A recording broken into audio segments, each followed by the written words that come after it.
Welcome, everyone, to the Argentina Brief. This is a new podcast we're launching here with my colleague and former Buenos Aires Herald boss, Daniel Politi.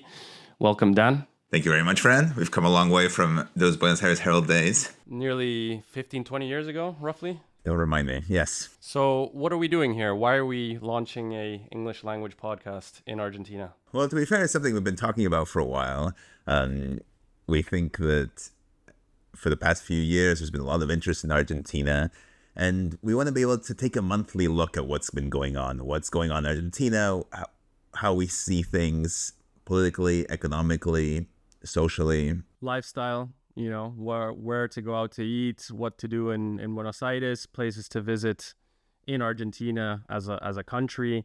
I think it's everything Argentina for anyone who's interested in the country in pretty much a general approach and sort of, like you said, looking back what happened this month and where the country's headed, obviously in no small part due to the Milei administration, right? Where the government is taking the direction it's taking the country in. Yeah. And I think you want to think about this podcast as just basically an hour of listening to two people who follow this stuff closely, who know what's going on, but who will try to explain it and talk about it in a very conversational way. We're going to try not to get bogged down in jargon and statistics and just basically take a deeper macro step back view on what's going on and more importantly, what it could mean and not just be a summary of what happened in the past. Yeah, and I think why this moment specifically, there's a huge level of interest, I think, in what's happening in Argentina, a country that has a very rich past in terms of GDP per capita at the turn of the 20th century, but it's declined for several reasons. And now there's a lot of expectation, as happened with Macri and its market-friendly approach, which ultimately wasn't successful. There's a lot of expectation about what will happen under Milei, with its caveats and differences with the Macri administration, right? But we've discussed before launching this podcast that I've launched a Twitter profile called the Argentina Brief. That's right. And that's gathered a lot of traction. So I think that's a thermometer in terms of sensing out that there is demand for this sort of information. I work as the bureau chief for Argentina at BloombergLinea.com, which is a partnership with Bloomberg News. So I focus more on markets, economy, business. In terms of my daily coverage, I think you have more of a generalist view in terms of your coverage with what you do at the Times. Yeah, I'm a freelance journalist. I work more generally. I don't cover markets specifically like you do, and I think we're going to be able to bounce off each other and play off our strengths in that way. I think specifically now we took a greater interest in starting this when we are, because it does feel like we're sort of at a turning point for Argentina, right? 2 years into the Milei presidency, right? And it does feel like we're going to get into this a bit later, but Milei, as much as government officials may try to play this down, he is going through a hard time right now. His opinion polls are showing that the Argentine public as a whole is maybe losing a bit of faith, a little bit of optimism on the future. So anyway, so let's get into that. You were talking about how right now we're going to try to take a big picture look at where we're at, and it does feel like maybe the economy is sort of stuck, right? Yeah, we're in a K-shaped recovery, which basically means there's been a lot of winners and losers as well. Right, that makes sense. Yeah, so if we look back since 2023 and we look at the macroeconomic progress, and one of the main milestones that Milei constantly talks about is inflation, right? Getting inflation. It really was why he was elected, right? I mean, his biggest reason people were tired of these stratospheric inflation rates. Yeah, and even though inflation is going down as a concern for Argentines, which makes sense, it's good to sort of paint the picture of what happened there. He inherited 211% annual inflation in 2023, and that's gone down to about, I think it was 32% last year. So big progress, undoubtedly, right? Yeah, no doubt. It's the deceleration going, but I think they expected it to be going a lot faster than it is right now, right? I mean, we've been sort of stuck at 3% for a long time, which for any other country in the world would be a huge number. Yeah, 3% monthly. I think, if I'm not mistaken, monthly inflation has gone up since May last year. So it's not to the levels it was in 2023, but it's definitely a recurring pain point now for the government. Yeah. And it doesn't seem like the goalposts keep shifting for the government, right? I mean, first of all, they talked about an inflation rate that would start for 0 last year, then it was beginning of this year, and now they're saying in August. And I don't know what you're hearing from the analysts you're talking to, but that feels like it's unlikely, especially given the effects of the higher fuel prices. Yeah, it seems unlikely. I think the government's reaching a point where it's making a decision in terms of every time you make a decision in terms of economic policy, there's a trade-off, right? So if you want to get inflation down much more quickly than maybe what other countries have done, which seemed to have been Milei's original idea, you're probably paying a price in terms of economic activity. And that's certainly happened in the last 6 months, where the economic growth rate has slowed down. So now they're trying to see, because polls are indicating that people have different priorities other than inflation. Maybe they're trying to look at economic growth again and getting jobs going. So it's something that we've been talking about when we prepared the podcast about this K-shaped recovery, that there's been a lot of progress on the macro level. But when you move down to how Argentines are doing, your average Argentine in Buenos Aires, in Córdoba, in Rosario, wherever, there's quite a bit of pain because there's not enough job creation. Salaries are still weak and have actually gone down in real terms. So they've lost against inflation since 2023. And yeah, so it's quite a bit of a discrepancy, and that's part of that K-shaped story that we're trying to tell here. Because costs have also gone up, right? So there's the cost of services, the cost subsidies have decreased, so people are spending a lot more money on things like light bills, water bills, their healthcare. Yeah, the disposable income equation for Argentines has changed dramatically, right? So before, the electricity bill you got was very marginal in terms of your income. It was just a completely different economy to the one we're now in. And I think part of that K-shaped story as well has to do with different sectors doing well. So there's been this RIGI large investment scheme that's put a lot of money into the mining and oil and gas sectors. And those aren't very labor intensive sectors, right? They're in remote parts of the country where there's not that many people. So that's part of the story of why there hasn't been more jobs than before, right? And the people here, maybe in Buenos Aires where we are, maybe the industrial sector, the manufacturing sector is people are much more dependent on that. I think it's something like 20% of total employment in Argentina is manufacturing. And that's had a really tough time. Construction's had a tough time because public works have been halted pretty much in these 2 years. So there's quite a bit of pain at the micro level in Argentina right now. Another major thing that we need to talk about that has to do with poverty and all of this stuff is salaries, right? Yeah, because the salaries haven't really kept up.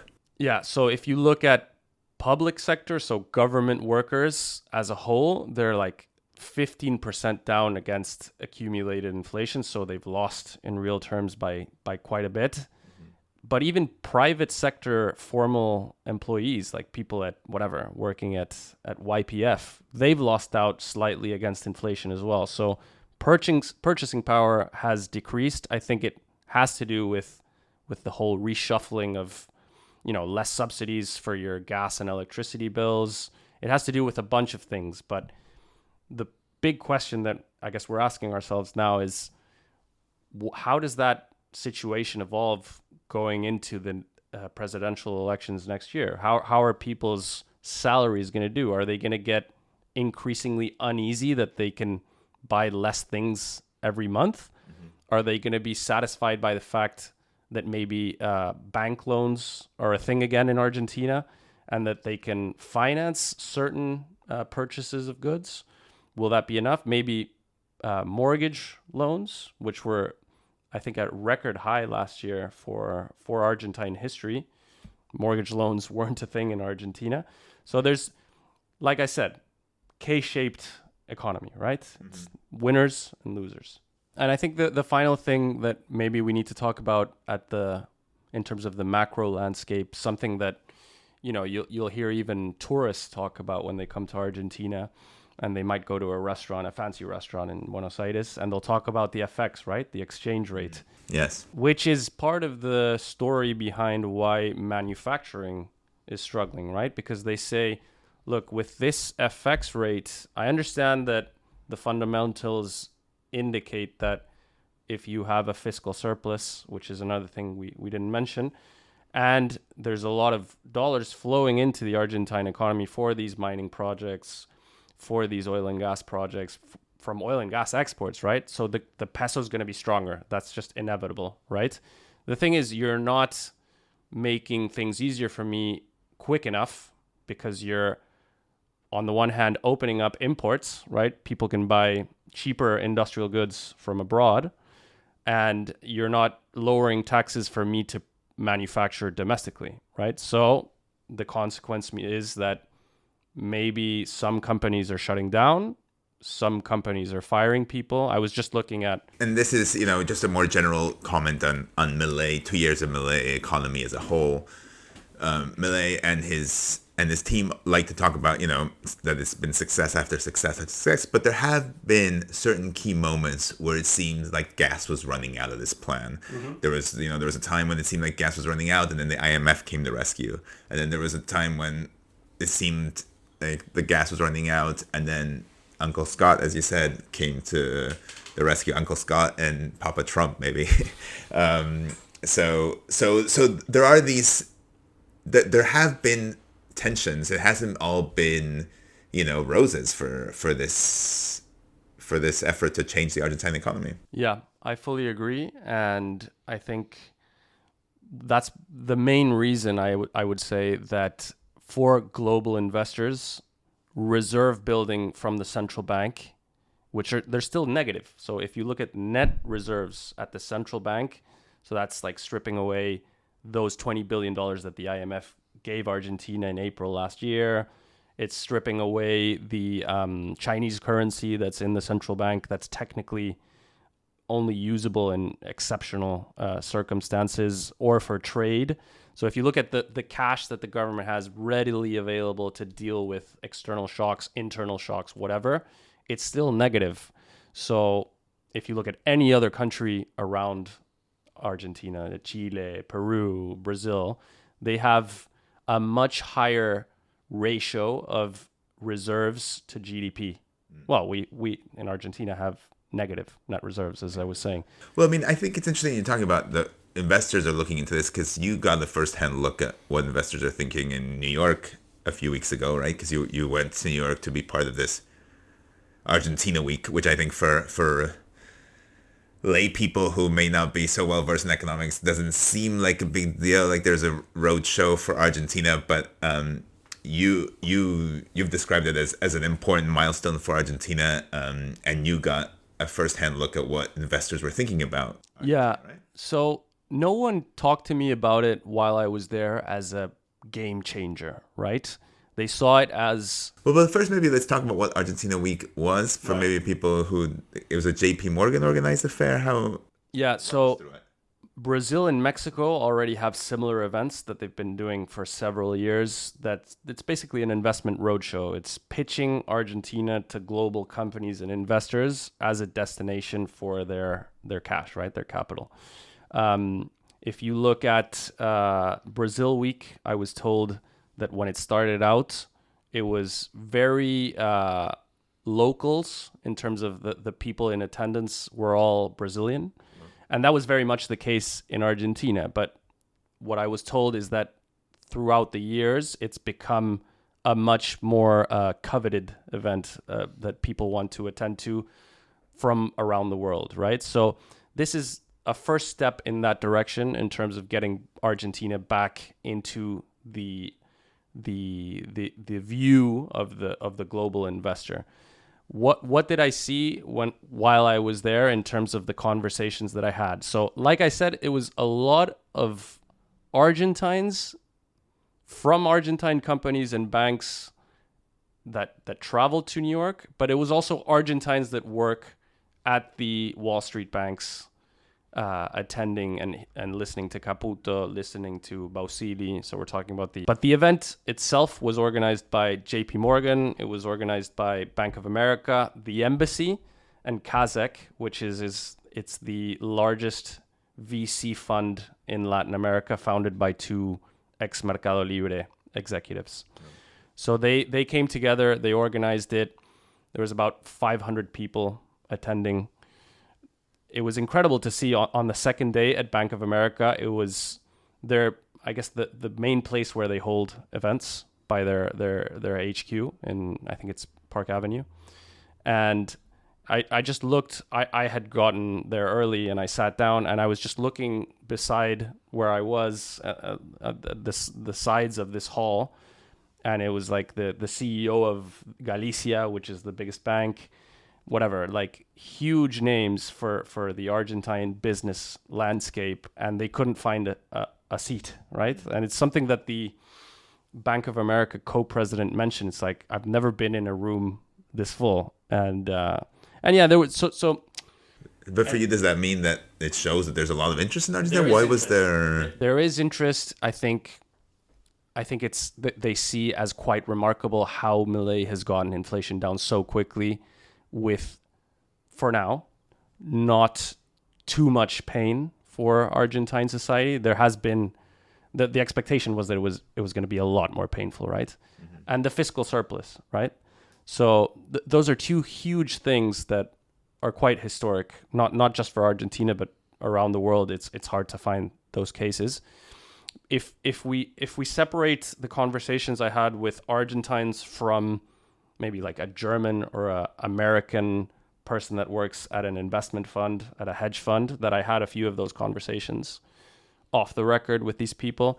And the main concerns or priorities, preoccupations have to do with the fact, what I was just mentioning before, like the building up of reserves at the central bank. Just get that in line with the average for a country that size. In case you have a tough time, you can't depend on the IMF. You can't depend on Besant coming to rescue you anymore. You need to have that stockpile to help yourself.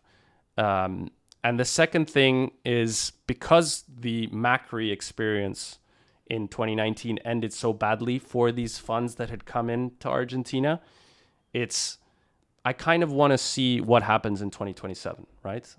You know, it's crystal ball stuff right now, because we don't know how well Milei is going to do economically. We don't know what's going to happen with the opposition. But I kind of want to see that the person that's at the Casa Rosada, at the government house in December 2027, isn't someone that's going to go back to full-on interventionism. Exactly. That's exactly what I was going to say. What's interesting is this whole contrast between what was happening in Wall Street at the time, that where there was maybe a little bit of guarded optimism about Argentina's economy and what could happen. And I think for most Argentines, what they're going to remember about that trip is something entirely different. And that's the fact that the cabinet chief took his wife on the presidential plane, and that has become a scandal that has kept on growing. It seems to be having some legs so far, at least. I mean, by the time this podcast comes out, who knows what's gonna have happened. But it does seem like, you know, they're holding on to, they're standing by their man, if you will. Yeah. But I think beyond this case itself, you know, it's sort of this this idea that it should have been a small story. This is not Watergate. This guy, sure, he took his wife, then it became sort of bigger because it seems that he has maybe properties he hasn't declared. There's questions about his lifestyle, how he's funding them, and all that. Another trip as well. Another trip Another to plane Punta trip. del Este. But it sort of like becomes a stress test of the standards this government applies to others, whether it can apply it to themselves. Because Milei did say in his annual State of the Union speech that morality was sort of the cornerstone of this government, right? Yeah, I think that's a pain point that I don't know how much of it was, captured by this Atlas Intel poll that we saw this week that marked popularity at its lowest point yet for the Milei administration, his approval rating at its lowest since December 2023. But I think it's inevitable to think that these cases, these corruption scandals, or I don't know if to call them corruption in the case of taking his Adorni taking his wife on the presidential plane, but certainly the question marks over his assets, right? That his belongings and what he's reported as what he has, right?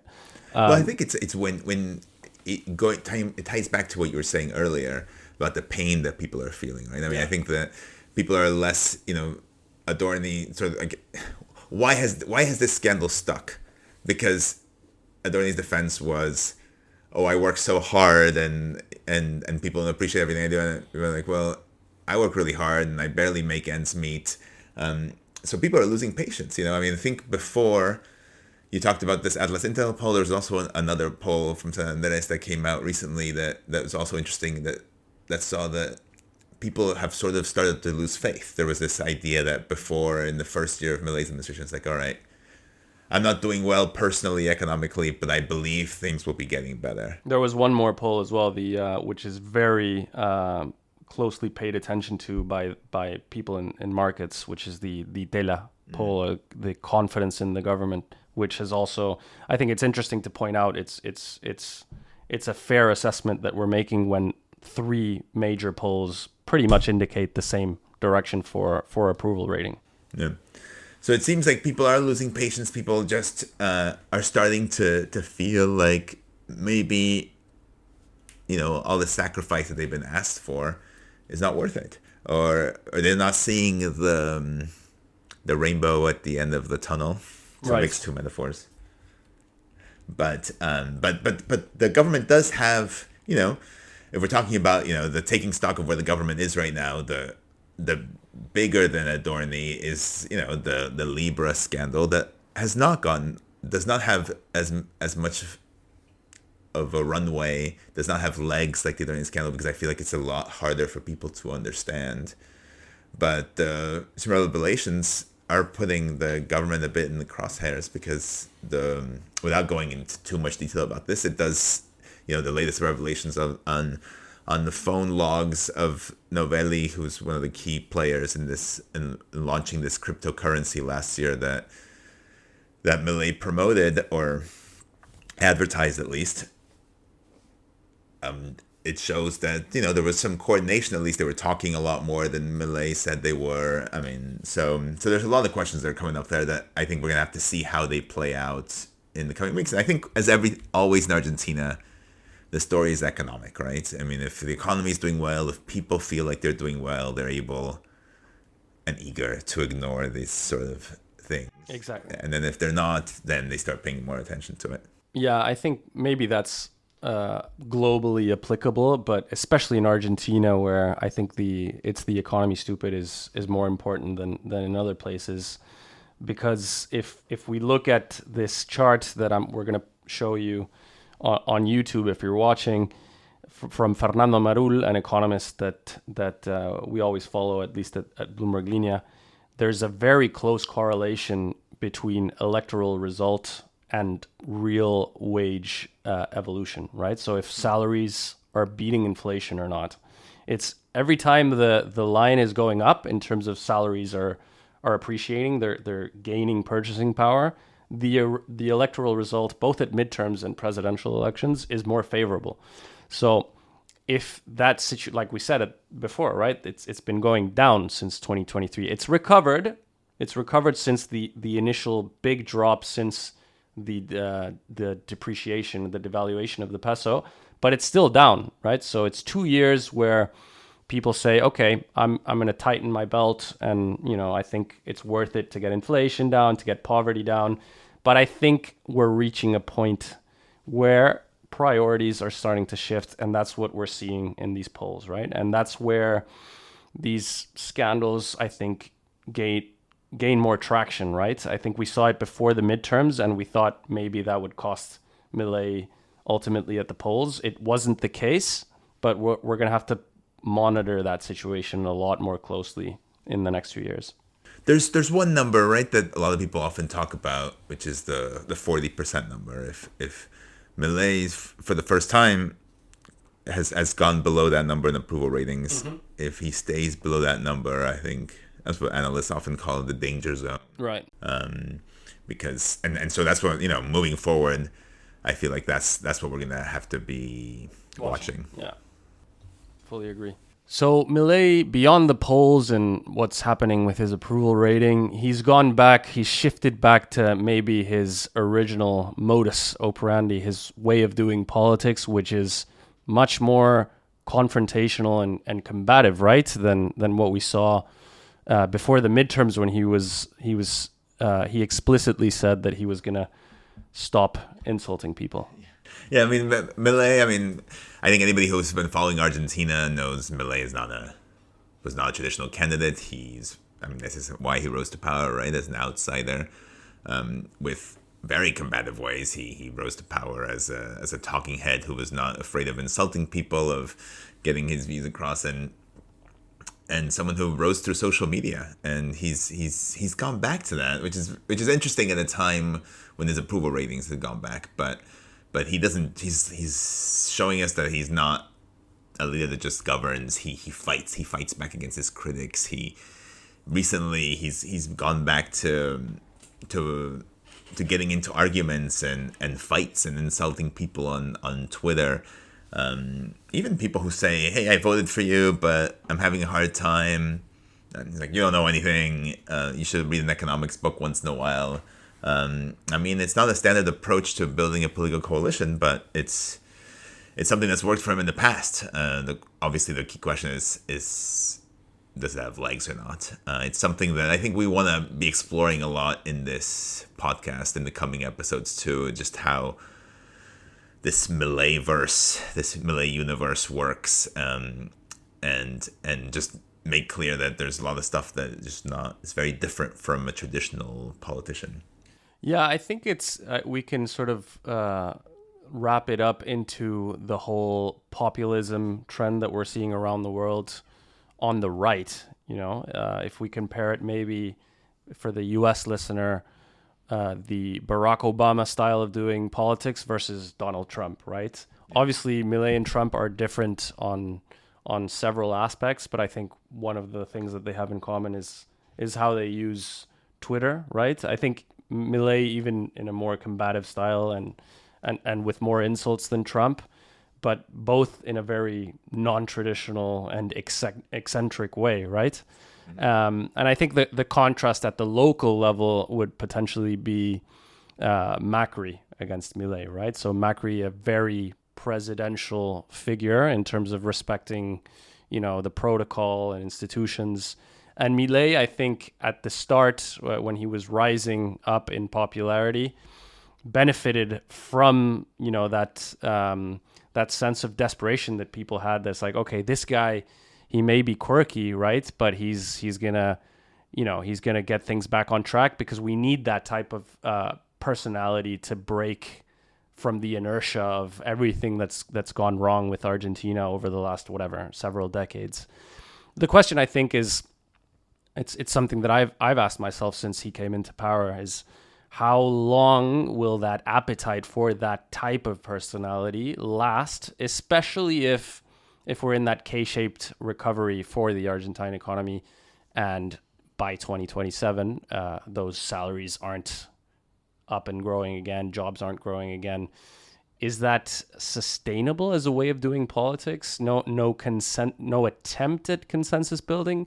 Is that démodé to the point that it's never going to be used again as a style of politics. I think it's not just a question in Argentina, but globally as well. Yeah. And what's funny is that it isn't all insults on social media either. I mean, Milei also has love for a lot of people on social media, and not just people, but dogs. We know that Milei is a big fan of dogs. He's often talked about his dogs. We've still a big mystery that we'll explore some other episode, I think, is how many dogs Milei actually has. And if they're clones. Right? If they're clones, and how many are still alive. I think there's a lot of questions surrounding this that we won't get into right now. But we do know is that Milei likes dogs. Milei likes big dogs, and he doesn't hide that. He's on social media, and between yelling at socialists, criticizing people who didn't vote for him, he's also praising these certain dogs. Sullivan, the Pete Mastiff. How many followers does Sullivan have? Sullivan it doesn't even have that many followers. Less than 15,000 followers. Is a Pete Mastiff from Adelaide, Australia. That's a big fan of Milei. Milei sent him a bust of his face, and there's photos of this Mastiff.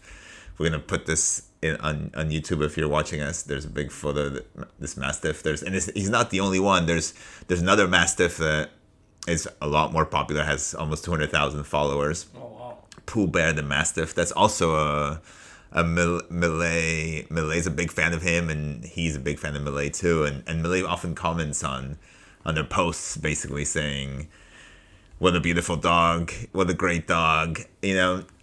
So maybe when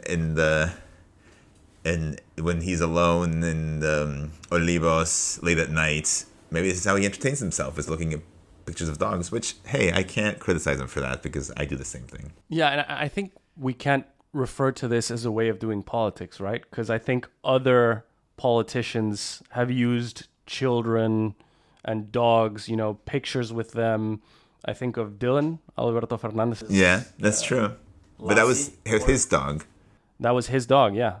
Yeah, but I mean, I think that's been used as like an electoral ploy. I think what we see with Milei, and I think that also is a part of what got him to fame and to eventually winning an election, first in 2021, then as president, is that I think and people are starting to demand this not only in terms of the politicians that they vote for, but the content they consume, is that they want it to sound authentic, right? And I think that's part of the current crisis in the opposition right now, is that they don't have a Milei type character. I don't mean as eccentric, but someone that maybe speaks without a script, right? That isn't a result of several focus groups.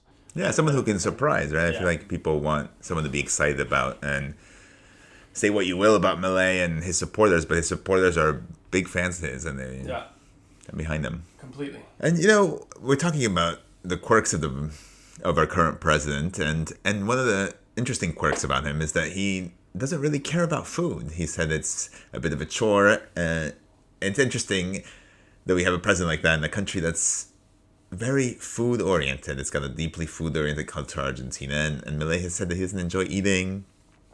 And this feels like a great time to bring in the third member of this podcast, Allie Lazar, who's remote. She's traveling in the U.S. right now. She's not with us, but she'll be joining us remotely. And she's going to be helping us tackle this more lifestyle section of the program where we talked about things to do in Buenos Aires and beyond. Allie has lived in Buenos Aires for as long as I have, more than 2 decades. And she's a food journalist. She runs Pick Up the Fork, a popular Instagram, once food blog about food in Buenos Aires, Argentina, and beyond. And she seems to be particularly well placed to be talking to us about this. Hi, Allie. How's it going? Hey, how's it going? Hello. How's everyone doing? So what do you think about this president who doesn't care much about food? I mean, it's really crazy, right? I think Milei also said that the time that lunch takes up just generally bothers him, which is, pretty crazy. And then he'd also, if there was a way to feed himself through pills without having to eat, he would do that. And it's like especially crazy because Argentina has such like a sobremesa food eating culture that the president doesn't want to eat. So what does that say about right now and what's happening with the food scene? Right, because I mean, food is so much more, especially everywhere, but in Argentina especially, it's about getting together with friends for asados. When dinner's gonna start, but not when it ends. Yeah, And exactly.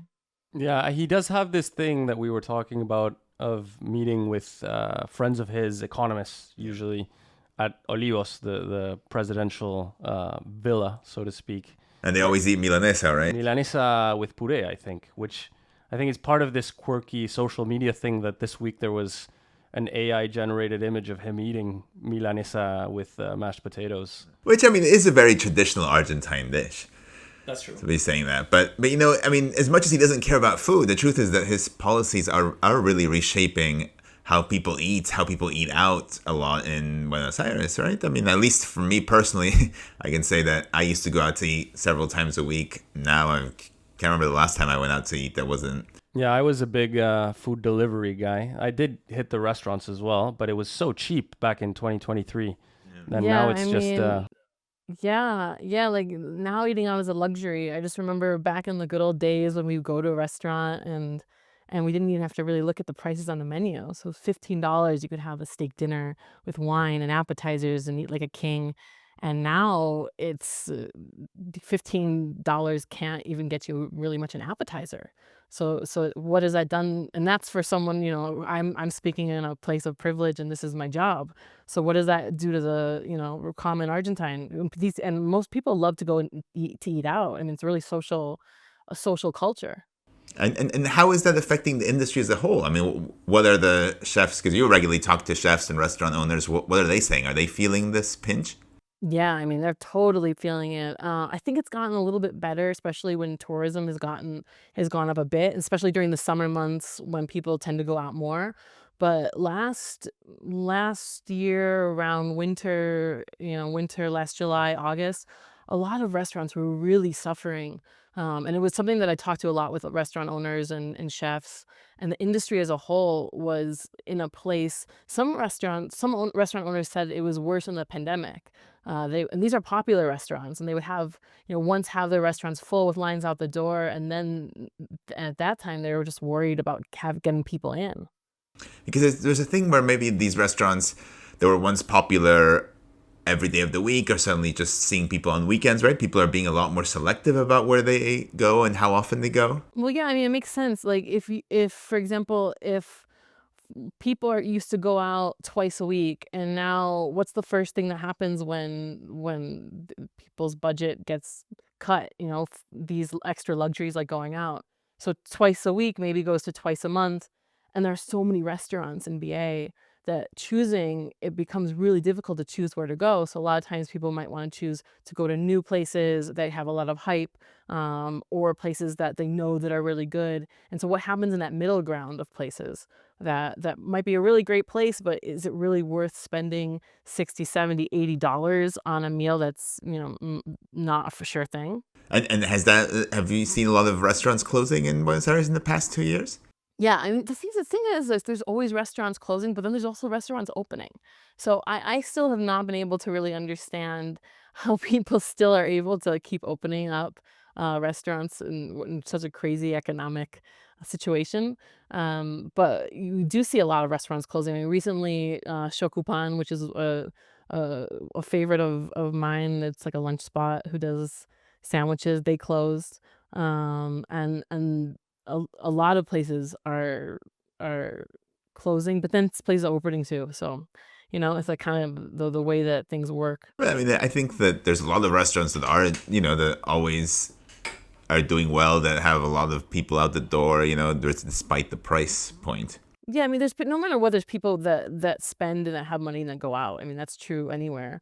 Um, it's but it's the places that, perhaps people have different spending habits too if they're going out. So it's like before, you're also talking to restaurant owners, and the price point that they're making is different. So maybe before, when people would come, they would order a bottle of wine and get 2 appetizers and a dinner and dessert. Now they're ordering a lot less. I was talking about this with Julian Diaz, who owns Los Galgos and 878. And Los Galgos was just, Rosalia went there right recently. So it's a really popular place. And even he says that he's seen a drop in customers and also in consumption per capita. So like groups who used to order 2 bottles of wine, now they might order one, or people are sharing more or splitting stuff. So perhaps people are still going out, but they're just ordering less and being more conscientious of their wallet. And what about the pricing, like at these restaurants? Are restaurant owners, sort of like sacrificing their margins right now? Has that already been taking place? Yeah, I think when a lot of it's funny to read what consumers say and then what restaurant owners say, because you read a lot of consumers and like, oh, we're getting robbed. Look how much money, an empanada is and the cubierto and all of this, and I can't believe how expensive it is to go out. And then the restaurant owner is saying like, look at our margins, like we're not making that much money here, and there's all this stuff behind the scenes that people don't see. So they're also paying for gas, for light, which all went up, for labor costs, for people, for restaurant workers. Restaurant workers are suffering too. Cooks, like I'm not sure how much the average salary right now of what a cook makes, but it's not that high, and with all the other increases of cost of living, in Buenos Aires, it's like how do they make that work? So I think the margins are tough, and also, but how much more can they really increase the prices? How much will people willing to pay for certain items? But then they do, and then people do pay. So, it's really, and sometimes it's like weird. There's no rhyme or reason, because you go to one place and something costs, like you'll have a milanesa in like a bodegon for maybe like, I don't know, 50,000 pesos. And then you'll go to like a really nice fine dining place and it will be 60. So it won't be that big of a difference. Or other places, there's a huge difference. So it's one of those things where sometimes I don't even understand the logic, but I guess that's Argentina. Well, relative prices have always been challenging in Argentina, right? Yeah. But despite these challenges, what we're talking about is that, new places are opening. So what's actually opening in Buenos Aires now? Yeah, so there's a lot of new places, and it's funny. Um, we were talking to some people about this recently, and they said that it seems like the same restaurant has opened 20 times in the same year. So there's like a certain new trend that's coming up. And I think before it was like, remember in like the 2015, 2016, it was like very like artisanal beer and burger spots. And then after it was like the platitos, like in kind of tapasy things. And now we're seeing more of this. It's kind of like a combination of bodegon, pizzeria, like nostalgic Argentine comfort food. So it's like you see before. I mean, it was hard to get a decent Milanesa in the city. You could go to a bodegon or go to a place, but I sometimes prefer just to make the Milanesa in my house, because I don't want to pay this much money for a Milanesa. But now you see restaurants, like very good restaurants, making their own version of Milanesa. So they'll have on the menu, it's like bodegon menu, but like, a little bit more chefed up. So it's like pizza, pastas, Milanesas. And so that's like this comfort food is a lot of different places. So there's, like, I don't know, I was at a place recently, El Bocadito, in Villa Crespo, and it was started by the guy who started Cancha, the pizza place on Tames. And he left there and he opened Bocadito, and it's a super cool spot. And they do have a wood-fired oven where they do pizzas and also Milanesas, and so it's like very comfort food. So, but is there something about people are more risk averse? Maybe the restaurant owners are trying to stick with what they think will work. There's less people willing to try new things. Is that what you're saying? Yeah, I think it's also people are looking for things that are more comforting when it's rough out there, man. Like it's hard times. And so when things get tough, I think people turn to their memories and nostalgia and the food that makes them feel good. So, yeah. So perhaps maybe before, when it was like, let's make some like kimchi fries and put like these Asian spins or do something a little bit wacky. Now doing just something simple that tastes good, which I love. I mean, I'm a big fan of that. That makes sense. Like if things were so cheap before, like you'd innovate, be more eccentric with your palate and your consumption, and now people sort of like looking for the staple, but like maybe at a better quality, right? Yeah. I mean, I think it's interesting that even if Milei doesn't care much about food, it seems like it's becoming a clear window into what Argentina looks like now, right? It's more expensive, more divided, less adventurous, maybe. More like Uruguay. Burn. I can say that though. My mom's Uruguayan. So. That's a disclaimer. But Ali, what? So if someone comes just off the top of your head today and asks you, what are your top 3 spots in BA to go for a meal? What would you say? Hate this question. I'm sorry. Now that I don't hate this question. It's okay. It's such a hard question to answer, and I get this a lot because it's like so dependent on who's asking me, what is their budget, what do they feel like eating, what do I feel like eating, what do I feel like showing them, is it their first time visiting BA? Listen, I put a lot of thought and energy into my recommendations and stuff, and I probably way too much sometimes. So it's really hard. But I'm guessing like if someone's coming and they really want to eat meat, I would take them to a place, and let's say they're a little bit more adventurous, I would take them to a place like maybe Don Zoilo, for a good parisha, or even Los Talas, which is like, it's like a meat den in Provincia, and just to get a real Argentine experience of meat. I like to recommend Grand de Bang because it's one of my favorites that's been open for over 10 years, and it's stayed really pretty solid throughout the times. And that's hard here because like consistency is such a big issue, right? It's like so many places, one day you go and it's really good, the next day you're not, and it's like, well, who's in the kitchen, who left, who's here, all that stuff. But that place is another place that has been pretty consistent.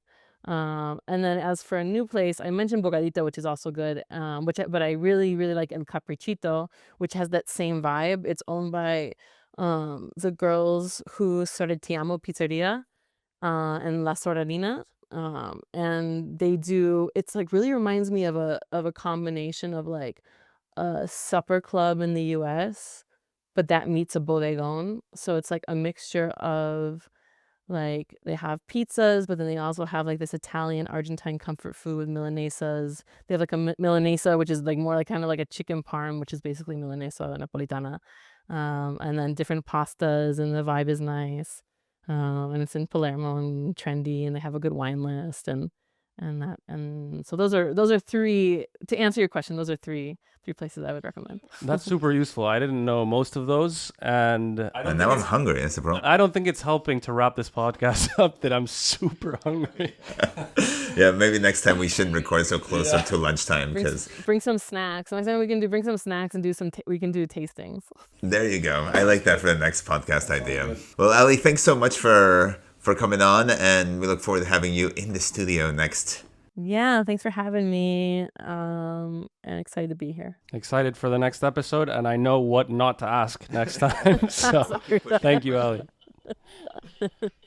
Well, and thanks everyone for tuning in, right? Yes, and to our first debut episode. I'm sure there's a lot of kinks that will work out along the road, but thanks for being along for the ride. Yeah, thanks for tuning in. We're hoping to do this, we're going to be doing this monthly, and maybe even eventually thinking about doing it weekly, but we'll see how it goes. So thanks so much for tuning in. Till next month.